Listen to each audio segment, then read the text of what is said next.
વડનગર અર્જુનબારી પાસે ટાવર ઉપર અજાણ્યો ઈસમ ચડી ગયો. અજાણ્યો ઈસમ આજુબાજુના ગામનો હોવાનું અનુમાન. ઘટનાસ્થળે વડનગર તેમજ Visnagar fire team, police team તેમજ મેડિકલ ટીમ પહોંચી રેસ્ક્યુ હાથ ધરવામાં આવેલું. યુવાન આજુબાજુના ગામનું હોવાનું અનુમાન. જોવા માટે લોકોના ટોળા ઉમટ્યા. ભારે ચીમત ઉઠાવી યુવકને નીચે ઉતારવામાં આવ્યો. ફાયર ટીમની પ્રશંસનીય કામગીરી. Bureau chief MG live news Chetan Patel, Mehsana. પહેલા તો આપનો પરિચય આપજો અને આજે જે ઘટના બની એ બાબતે શું કહેશો?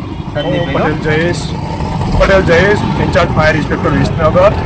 આજે વડનગર ખાતેથી દેસાઈ રજતભાઈનો 12:30 વાગે કોલ આવેલ કે વડનગર ખાતે અર્જનબારીમાં જે એરટેલ ટાવર હતો ઊંચો, તેના ઉપર એક માણસ ચડી ગયેલો છે.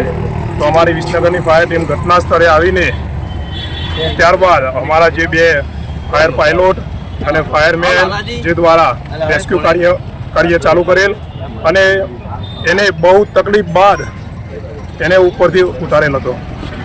સાહેબ, ઉંમર કેટલી હશે આશરે? આશરે ઉંમર એમની 45 વર્ષ આસપાસ હશે. શું લાગે છે કે કોઈ નશો કરીને ચડ્યો યા તો મનબુદ્ધિનો એવું કંઈ લાગ્યું? એવું લાગી રહ્યું તો મનબુદ્ધિનો હોઈ શકે. એ એમને બરબડ વધારે કરી શકતા હતા.